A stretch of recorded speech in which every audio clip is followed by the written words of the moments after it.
ও ইশতিগালুহু লিখিদমাতি joule Jalal, 24 ঘন্টা আল্লাহর দাসত্বে কাটাইছে, দাসত্বে। চলেন অল্প সময়, পরিশ্রম অল্প, সওয়াবের কাঠি বড়, প্রস্তুতি নেওয়া বড় সহজ। এই জন্যই আপনি আর আমি উম্মতে মুহাম্মাদি, এই জন্যই মুহাম্মদুর রাসূলুল্লাহর আগমন।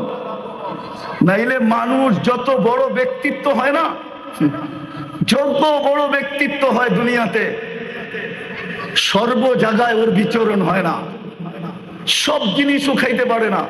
আমাদের পেপার উঠাইলে পাওয়া যাবে, একটা ডিম টেস্ট করতে করতে করতে করতে যার জন্য ডিমটা ভাজা হইলো সে এক টুকরা ভাগে পায়, বাকি সব টেস্টে চলে যায়।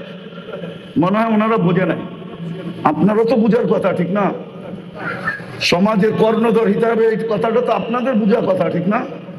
না, মনে হয় বোঝেন নাই। কি বুঝছেন বলেন?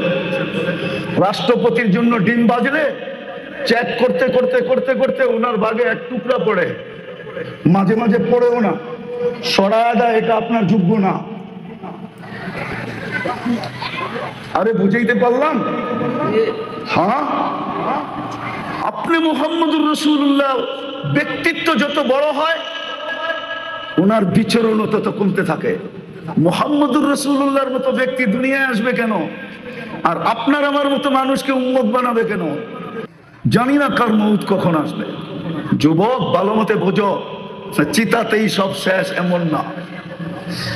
তুমি মুসলমানের ঘরে জন্ম নিলে, উম্মতে মুহাম্মদী হইলে, মাথার উপরে মুকুট লাগাইলে কুনতুম খায়রা উম্মাহ, অনেকগুলা মুকুট তোমার মাথায় আছে যেগুলা তুমি চোখে দেখতেছো না।